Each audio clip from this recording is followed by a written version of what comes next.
நம்ம வாழ்க்கையில எது நடந்தாலும் அது கர்த்தருடைய அனுமதியோட தான் நடக்குது. அல்லேலூயா.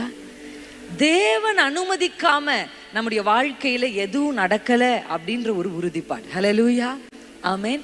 நம்முடைய ஆண்டவர் அவரிடத்தில் அன்பு கூறுகிறவர்களுக்கு கர்த்தருடைய வேதம் சொல்லுகிறது, கர்த்தருடைய வேதம் அவரிடத்தில் அன்பு கூறுகிறவர்களுக்கு சகலமும் நன்மைக்கு ஏதுவாக நடக்கும். அல்லேலூயா. தீமையா தோன்றினாலும், அது பாதகமா தோன்றினாலும், நமக்கு யாரோ அநீதி செய்த மாதிரி நமக்கு நினைச்சாலும், ஒருவேளை நமக்கு அவங்க துரோகம் பண்ணிட்டாங்கன்னு நம்ம மனது சொன்னாலும், நம்ம கிட்ட இருந்து பறித்துட்டாங்கன்னு சொன்னாலும், நமக்கு அநீதி இழைக்கப்பட்டது போல உங்கள் இருதயம் உங்களுக்குள் பேசினாலும், நீங்க ஒரு விஷயத்த உங்க ஆத்மாவிடத்துல சொல்லணும். என்ன சொல்லணும்னா, தேவனிடத்தில் அன்பு கூறுகிற எனக்கு சகலமும் நன்மைக்கு ஏதுவா தான் நடக்கும்.